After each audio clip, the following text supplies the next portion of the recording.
Hello everyone, in this video we'll be starting with the chapter 1 of our literature book, that is How I Taught My Grandmother to Read.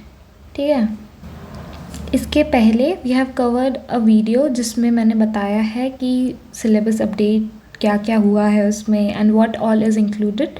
So if you want you can check it out. मैं description में भी डाल दूँगी link, so you can just go through it.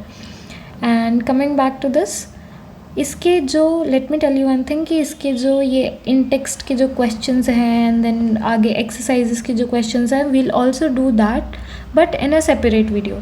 इसके अंदर हम नहीं करेंगे, इसमें हम सिर्फ थ्योरी वाला पार्ट करेंगे एंड जो तुम्हारे ये जो क्वेश्चंस वगैरह हैं we'll cover it in the next video. ठीक है, so let's start with the chapter.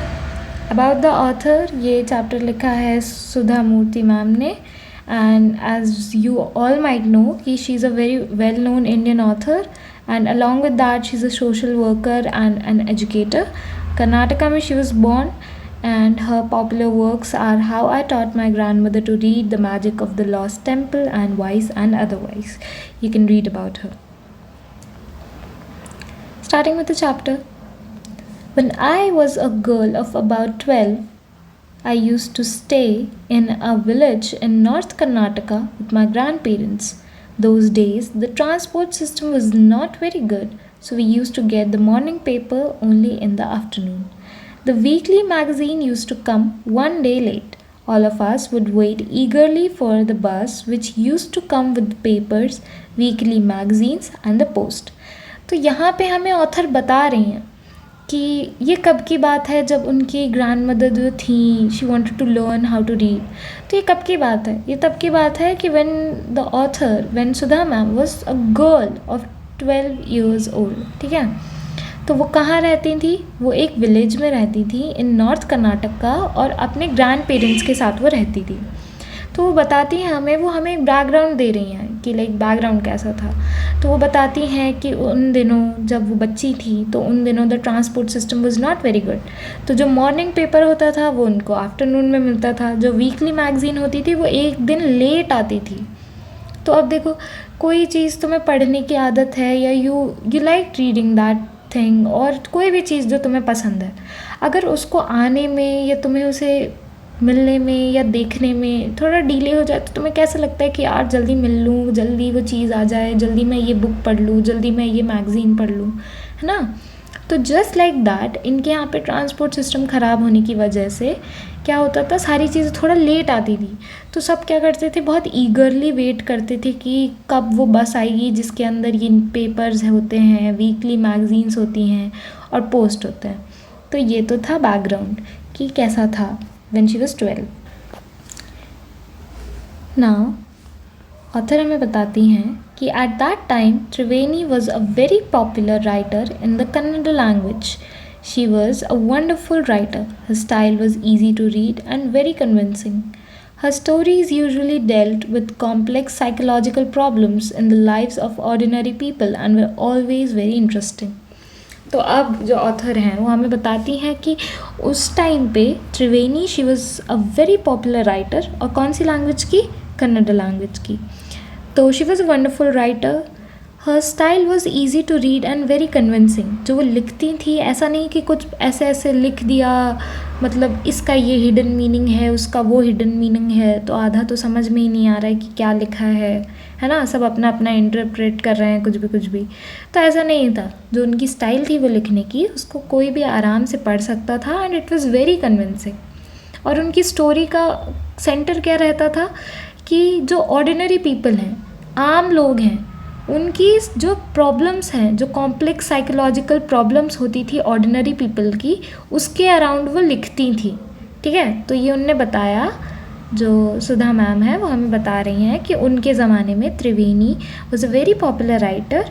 और वो कैसे लिखती थी? ईजी, मतलब जो उनकी स्टाइल थी it was very easy to read. And वो क्या बताती थी, सेंटर क्या रहता था उनके लिखने का, कि जो आम लोग होते हैं उनकी ज़िंदगी में कितनी कॉम्प्लेक्स साइकोलॉजिकल प्रॉब्लम्स होती हैं, तो वो लिखती थी. Unfortunately for Kannada literature she died very young. Even now, after 40 years, people continue to appreciate her novels. तो वो बताती हैं कि जो त्रिवेणी जी थी, she passed very early, like उनकी उतनी एज नहीं थी, but still she was no more. And even now, आज तक 40 years later also, उनके डेथ के 40 साल बाद भी लोग उनके जो नॉवेल्स हैं उनकी उसको बहुत अप्रिशिएट करते हैं क्योंकि वो इतना अच्छा लिखती थी. One of her novels, called Kashi Yatre, was appearing as a serial in the Kannada weekly Karmaveera then. तो उस टाइम पे क्या था, जब ऑथर बता रही हैं कि जब मैं 12 साल की थी तो क्या हुआ करता था कि जो त्रिवेणी जी हैं उनकी एक नावल थी, दैट इज़ काशी यात्रे. ठीक है, ये नाम था उस नावल का. तो वो क्या होता था कि जो डेली मैगज़ीन होती थी ना, उसके अंदर जैसे ये मैगज़ीन है, ये मंडे को आई, मतलब जब भी आती थी, और फिर ये एक ट्यूसडे को आई, फिर एक थर्सडे को, या फिर मतलब मंडे ट्यूसडे को तो नहीं आती थी क्योंकि it was a weekly magazine, week में एक बार आती थी. I am just given an example कि एक दिन आई, फिर अगले हफ्ते के एक दिन आई. तो it was appearing as a serial कि मतलब पार्ट 1 आज है, इसका फर्स्ट एपिसोड है, जैसे अपन नहीं देखते टीवी में सीरियल्स, वैसा ही. तो जो काशी यात्रा थी, जो उनने लिखी थी नावल, तो उसको जो कर्मवीरा मैगज़ीन थी उसमें वो एज अ सीरियल आती थी. ठीक है, कि एपिसोड 1 एपिसोड 2 ऐसे ऐसे करके. तो काशी यात्रा में क्या था वो आगे डिस्क्राइब किया है. It's a story of an old lady and her ardent desire. Ardent का मतलब क्या होता है, वेरी कीन, कि मतलब बहुत इच्छा थी, desire to go to Kashi or Varanasi. Most Hindus believe that going to Kashi and worshipping Lord Vishweshwara is the ultimate punya. This old lady also believed in this, and her struggle to go there was described in that novel. In the story, there was also a young orphan girl who falls in love, but there was no money for the wedding. In the end, the old lady gives away all her savings without going to Kashi. She says, the happiness of this orphan girl is more important than worshipping Lord Vishweshwara at Kashi. तो इसमें ये लिखा है, मतलब ये बताया गया है कि जो काशी यात्रा थी उसमें वो किसकी स्टोरी है. It's the story of an old lady. And वो जो ओल्ड लेडी थी उसकी बहुत इच्छा थी कि यार वो काशी जाए या वाराणसी जाए, क्योंकि जो मोस्ट हिंदूज, लाइक जो हिंदुज़म में ऐसा होता है कि if you go to Kashi and then worship Lord Vishweshwara तो तुम्हें बहुत पुण्य मिलता है. तो उन लेडी को भी वो इसी में बिलीव करती थी. तो इस काशी यात्रा में दिखाया है कि उनके स्ट्रगल्स, उनने क्या क्या स्ट्रगल किए वहाँ जाने के लिए, कि मतलब इकट्ठा करना एंड ऑल दैट. बट फिर इसमें एक और साइड है स्टोरी का. उसमें क्या होता है कि there is a young orphan girl जिसके पास अपनी शादी के लिए पैसे नहीं थे. तो ये ओल्ड लेडी क्या करती है, वो अपनी जो सारी सेविंग्स थी जो उनने सेव कर रखा था काशी जाने के लिए, वो सारी की सारी सेविंग इस ऑर्फन लड़की को दे देती हैं. ऑर्फन मतलब उनके पेरेंट्स नहीं थे या फिर गार्जियन नहीं थे, तो वो उनको दे देती हैं, लाइक उस लड़की को दे देती हैं. तो और वो क्या कहती हैं कि the happiness of the orphan girl is more important than worshipping Lord Vishweshwara at Kashi. तो मतलब क्या बताना चाह रहे थे, क्या इंडिकेट करना चाह रहे थे इससे, कि जो वर्शिप है, लाइक जो रिचुअल्स हम करते हैं, जो ये सब प्रोसीडिंग्स हम करते हैं एट द टेम्पल्स और एट एनी सैक्रेड प्लेसेस, उसका असली मतलब क्या होता है. अगर हमारे मन में बुराई है और हम जाते हैं सारी विधि विधान से, सारे पूजा, सारे यज्ञ सब कर लेते हैं, बट अगर हमारा मन ही अच्छा नहीं है, if you are not willing to help anyone और do something good for others, तो उसका कोई मतलब नहीं होता. एंड अगर तुम किसी कारणवश सारी विधि विधान पूजा यज्ञ नहीं कर पा रहे हो, बट योर दिल से तुम बहुत अच्छे हो, तुम दूसरों की मदद कर रहे हो, so that is what counts as a punya. तो ये था काशी यात्रा में. ठीक है. My grandmother, Krishataka, never went to school, so she could not read. Every Wednesday, this magazine would come and I would read the next episode of the story to her. During that time, she would forget all her work and listen with great concentration. तो अब क्या बता रही हैं, जो author है वो हमें बताती हैं कि जो उनकी जो ग्रैंड मदर थी वो कभी स्कूल नहीं गई थी. जब स्कूल नहीं गई थी, सो शी कुडंट रीड, तो क्या होता था, every Wednesday the magazine would come. Her Wednesday को मैगज़ीन आती थी और ये जो ऑथर थी वो कहानी का हर एपिसोड जो है वो अपनी दादी माँ को सुनाती थी कि ऐसा हुआ है वैसा हुआ है। तो when she would read out that episode ना टू हर ग्रैंड मदर, तो जो उनकी ग्रैंड मदर थी she use to forget all her work, मतलब क्या काम क्या ये क्या वो सब भूल जाती थी और क्या बहुत ज़्यादा कॉन्सेंट्रेशन से उनकी बातें सुनती थी। Later she could repeat the entire text by heart. सुनने के बाद जो भी उसमें टेक्स्ट लिखा था ना वो पूरा उन्हें पढ़ के बता देती थी। My grandmother to never went to Kashi and she identified herself with the novel's protagonist. तो वो क्या बताती हैं कि उनकी जो ग्रैंड मदर थी वो भी कभी काशी नहीं गई थी, तो मतलब वो बहुत ज़्यादा रिलेट कर पाती थी। ये जो स्टोरी में अभी हमने देखा ना कि किसकी स्टोरी थी, एक ओल्ड लेडी की थी जो कि काशी जाना चाहती थी, तो जो ऑथर की ग्रैंड मदर थी ना उनको भी बहुत रिलेट करती थी कि हाँ यार मैं भी काशी जाना चाहती हूँ, है ना। और नोवेल्स प्रोटैगनिस्ट का मतलब क्या है कि ओल्ड लेडी जिसकी हम बात कर रहे थे उनकी बात कर रहे हैं। So more than anybody else, she was the one most interested in knowing what happened next in the story, and I used to insist that I read the serial out to her. तो वो बताती हैं कि किसी से भी ज़्यादा ना उनकी ग्रैंड मदर को इंटरेस्ट था कि अब जब किसी चीज़ से तुम रिलेट कर पाते हो, अगर तुम कोई गाना भी सुन रहे हो और तुम्हें उसके लिरिक्स ऐसे लगने लगते हैं ना कि वो ये तो मेरी लाइफ को बहुत ही ज़्यादा मतलब मैं बहुत ज़्यादा रिलेट कर पा रहा हूँ, तो तुम वही चीज़ जानना चाहते हो कि ओके आगे क्या होगा, आगे कैसा होगा, just because you are relating with the person, है ना। तो ऑथर बता रही हैं कि जो उनकी ग्रैंड मदर थी she was very much interested, मतलब बहुत ज़्यादा इंटरेस्टेड थी। एंड फिर वो ऑथर उनको बोलती थी कि अच्छा ठीक है मैं आपको पढ़ के बता दूँगी, ऐसा don't worry. After hearing what happened next in Kashi Yatre, she would join her friends at the temple courtyard where the children would also gather to play hide and seek. तो ये जो टेम्पल के बाहर ऐसे जो spaces होती है ना उसमें ग्रैंड मदर और वो जो उनके जितने भी लाइक पूरा उनका ग्रुप था वो इकट्ठा होते थे, वहाँ पे बच्चे खेलते भी थे। एंड वहाँ पे जो उनकी ग्रैंड मदर थी वो डिस्कस करती थी कि अच्छा ऐसा हुआ। हमें सबके साथ ही ऐसा होता है ना कि when we see something very interesting, जैसे हम कोई मूवी भी देखने जाते हैं तो हम वो मूवी देखते हैं पहले और फिर हम घर आते हैं, फिर हम डिस्कस करते हैं कि अच्छा इस पार्ट में ये हुआ था, ये वाला पार्ट अच्छा था, इसमें ऐसा होना चाहिए था, ये वो so we discuss all the sphere of that, है ना। तो वो भी यही करती थी, वो अपने फ्रेंड्स के साथ बैठती थी and then she use to discuss about all that, ठीक है।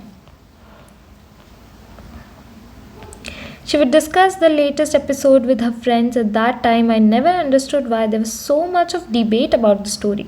हम भी करने लग जाते हैं ना कि जैसे एक मूवी है उसका कोई पर्टिकुलर पार्ट तुम्हारे दोस्त को नहीं अच्छा लग रहा है, तुम्हें अच्छा लग रहा है, सो यू आर लाइक नहीं ये अच्छा था, नहीं वो अच्छा था। यू हैव अलग अलग ओपिनियंस होते हैं। तो कभी भी ऑथर बता रही हैं कि I never understood why there was so much of debate about the story, मतलब वो लोग बेसिकली डिस्कस करने में इतना डीप चले जाते थे कि they used to literally unwind the threads of the story. Once I went for a wedding with my cousins to the neighboring village. In those days, a wedding was a great event. We children enjoyed ourselves thoroughly. We could eat and play endlessly, savoring the freedom because all the elders were busy. I went for a couple of days but ended up staying there for a week. तो अब एक instance बता रही हैं कि क्या हुआ था। एक बार ऑथर एक बार ना अपने कज़न्स के साथ एक वेडिंग में चली गई थी, पास वाले गांव में कोई वेडिंग थी तो वो अपने कज़न्स के साथ चली गई। And in those days a wedding was a great event. अभी भी स्टिल नाउ जो वेडिंग है वो क्या होता है, काफ़ी बड़ा इवेंट होता है ना, कितने दिनों से स्टार्ट होता है फिर कितने दिनों तक चलता रहता है। So it was a great event back then. We children enjoyed ourselves thoroughly. सारे बच्चे इन्जॉय कर रहे थे। ऑब्वियस सी बात है जब शादी होती है या कोई भी बहुत बड़ा इवेंट होता है तो उसमें क्या होता है, जो एल्डर्स होते हैं घर के बड़े जो लोग होते हैं वो तो बिज़ी हो जाते हैं, उनके पास तो बहुत सारे काम होते हैं। तो ये बच्चे क्या करते हैं, उनके पास फ्रीडम हो जाती है कि खेलो, मस्ती करो, जो करना है वो करो। तो वो ऑथर ने बहुत इन्जॉय किया, ठीक है। We could eat and play endlessly. And वो बताती हैं कि मैं वहाँ कुछ दिनों के लिए गई थी, बट फिर वहाँ मैं एक हफ्ता हो गया मुझे रुके हुए, ठीक है। When I came back to my village, I saw my grandmother in tears. I was surprised, for I had never seen her cry, even in the most difficult situations. What had happened? I was worried. तो अब author बताती हैं कि भाई मैं तो कुछ दिनों के लिए गई थी शादी में, पर मैं तो वहाँ एक हफ्ते तक रुक गई। फिर जब मैं वापस अपने विलेज आई तो मैंने देखा कि मेरी ग्रैंडमदर की आंखों में आंसू थे। एंड अब भाई आंसू थे उनकी ग्रैंडमदर के आंखों में, तो शी वॉज सरप्राइज्ड कि क्या हो गया भाई, मैं घर पे नहीं थी तो आपको क्या हो गया, वाई आर यू क्राइंग, है ना। तो she was surprised and she was also surprised because she is never seen her cry even in the most difficult situation. मतलब कितनी भी कैसी भी सिचुएशन हो, उन्होंने कभी अपनी दादी को, अपनी ग्रैंडमदर को रोते हुए नहीं देखा था। तो फिर उन्होंने पूछा कि क्या हो गया, because she was worried. Avva, is everything all right, are you okay. तो उन्होंने पूछा कि क्या हुआ, मतलब जो ऑथर थी वो अपनी जो ग्रैंडमदर थी उन्हें अव्वा बोलती थी, which means mother in the Kannada spoken in north Karnataka.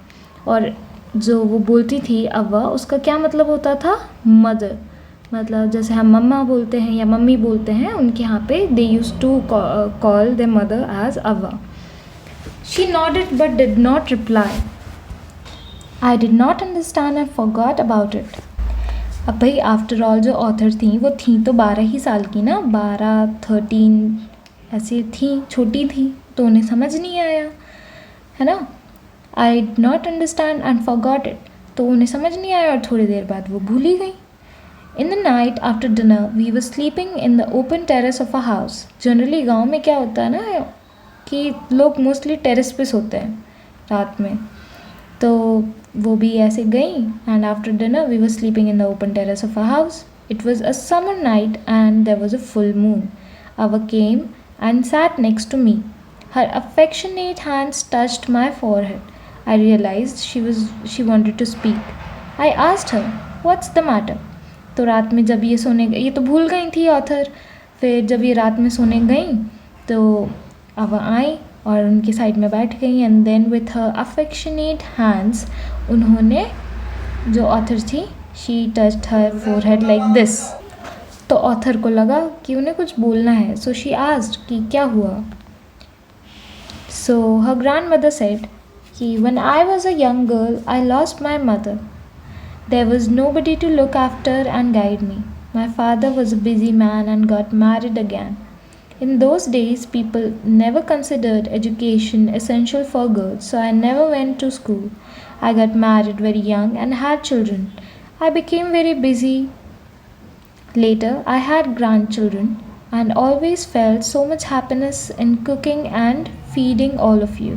At times, I used to regret not going to school, so I made sure that my children and grandchildren studied well. तो वो जो ग्रैंड मदर हैं, अब वो author को बता रही हैं कि जब मैं एक छोटी बच्ची थी, आई लॉस्ट माई मदर, मतलब जो ग्रैंड मदर थी, शी लॉस्ट हर मदर। तो उनकी देखभाल करने वाला, उन्हें गाइड करने वाला कोई नहीं था, क्योंकि वी ऑल नो कि our mothers are our first teachers. तो उनके पास, जब वो छोटी थी तो उनके पास मम्मा नहीं थी। My father was a busy man and got married again.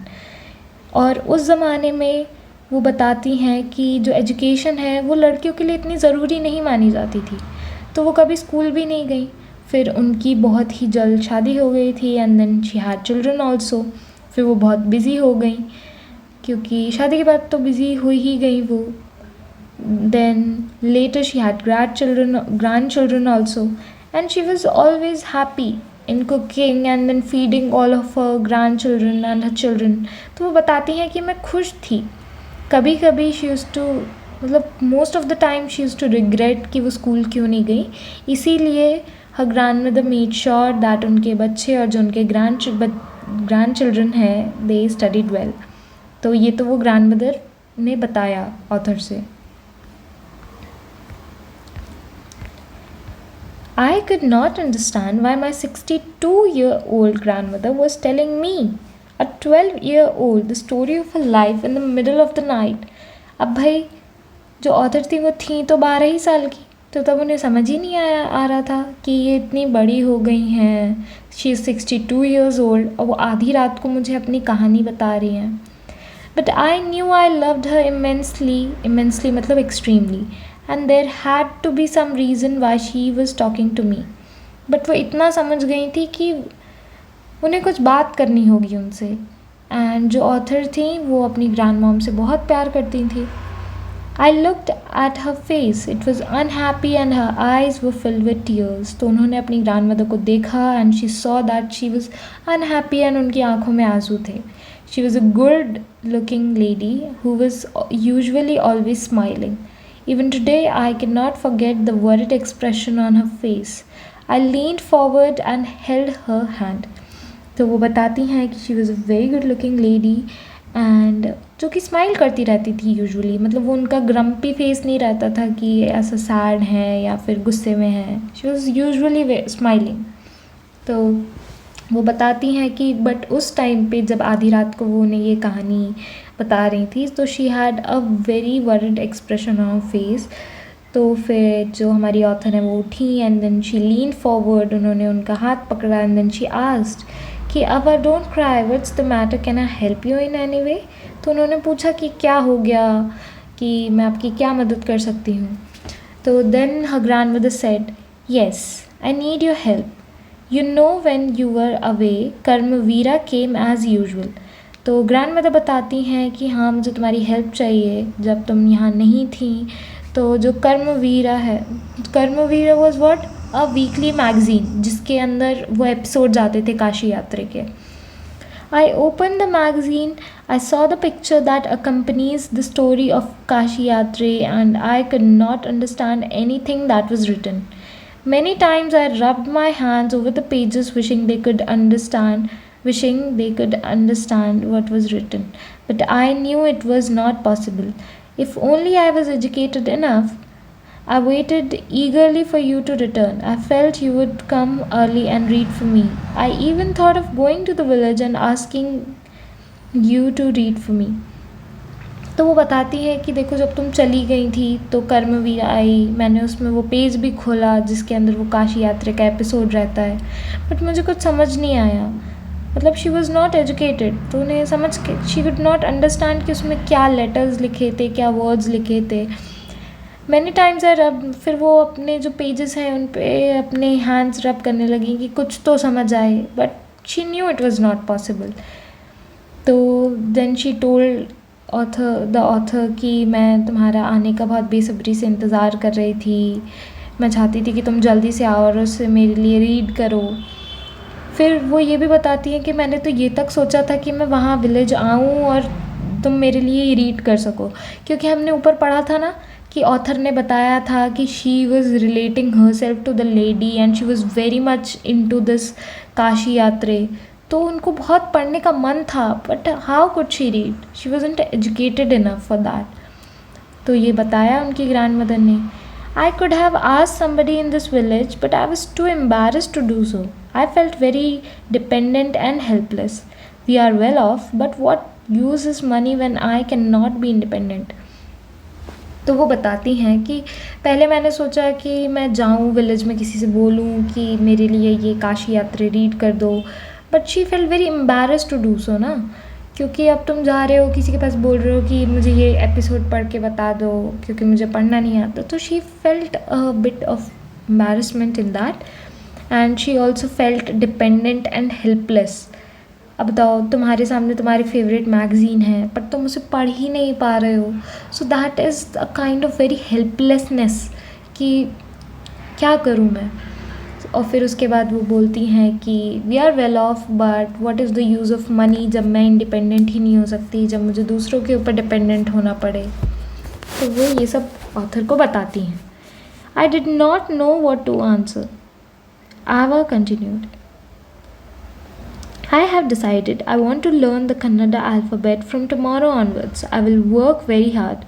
I will keep Saraswati Puja day during Dasara as the deadline.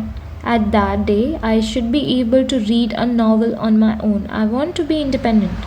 तो वो बोलती हैं कि अब ऑथर जो थी वो तो बैठी थी, उन्हें समझ नहीं आया कि मैं क्या बोलूँ, इस बात पे मैं क्या आंसर दूँ. पर जो उनकी ग्रैंड मदर थी, शी सेड कि मैंने डिसाइड किया है कि कल से मैं जो है कन्नड़ा अल्फ़ाबेट सीखूँगी. And then she also kept a deadline for herself. most of us don't do that, but she did that. She kept a deadline for herself कि मुझे इतने तक तो सीखना ही है. तो उनने क्या रखा, I will keep Saraswati Puja day. जिस दिन सरस्वती पूजा है उस दिन उन्होंने अपनी डेडलाइन उसको रख लिया. At that day I should be able to read. उन्होंने बोल दिया कि उस दिन तो मुझको एक नॉवल रीड करनी ही है. तो शी वॉज़ वेरी डिटरमाइंड यार, कि मतलब I want to be independent. This shows how determined she was towards learning. I saw the determination on her face, yet I laughed at her. अब भाई laughed at her क्योंकि the author was just 12 ना, तो उनको थोड़ी हंसी आ गई कि भाई आप इतनी बुढ़ी हो गई हो, आपकी तो इतनी एज हो गई है, क्या पढ़ोगे आप. So she laughed at her. अब at this age of 62 you want to learn the alphabet. All your hair is grey, your hands are wrinkled, you wear spectacles and you work so much in the kitchen. Childishly I made fun of the old lady, but she just smiled. तो वो 12 साल की थी भाई, वो समझ नहीं पाई the बात की गहराई को.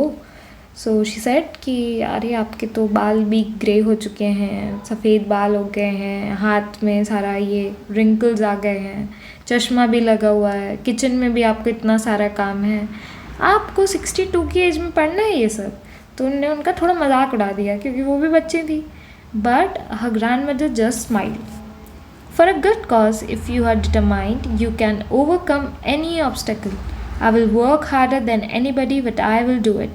For learning, there is no age bar. तो उनकी ग्रैंड मदर क्या बोलती हैं, एक गुड कॉज मतलब अच्छे काम के लिए. अगर तुम किसी अच्छे काम के लिए डिटरमाइंड हो तो तुम किसी भी जो तुम्हारी लाइफ में ऑब्स्टेकल है ना उसको ओवरकम कर सकते हो. I will work harder than anybody, but I will do it. She was so determined.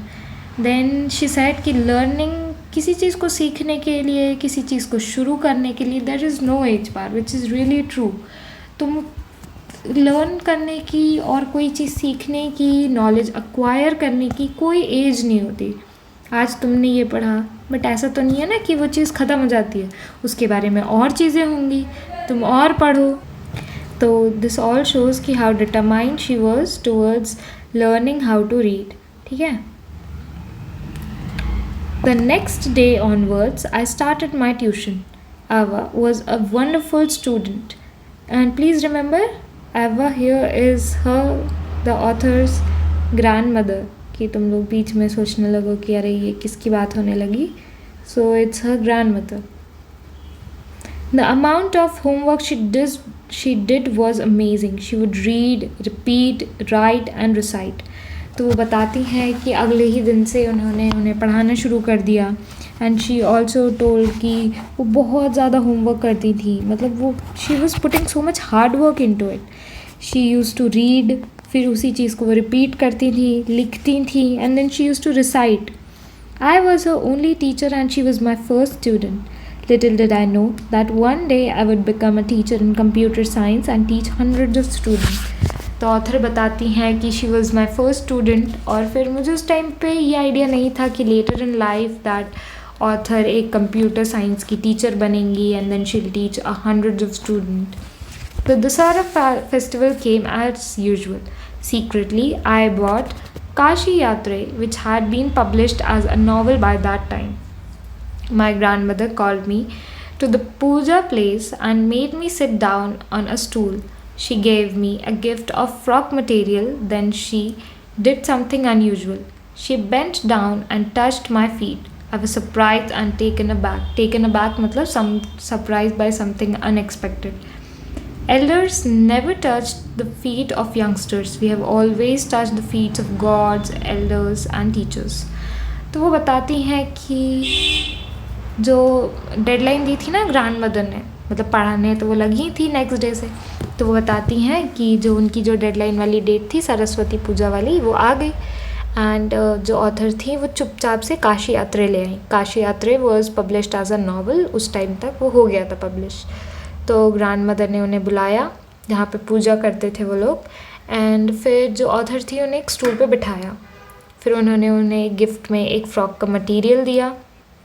And फिर उनने कुछ ऐसा किया जो कि इट वाज अनयूजुअल, क्योंकि जो उस टाइम पे, मतलब उस टाइम पे क्या, उनके यहाँ पे जो बच्चे थे, जो एल्डर लोग थे, वो बच्चों के पैर नहीं छूते थे। But what her grand mother did, that she bent down and touched her feet.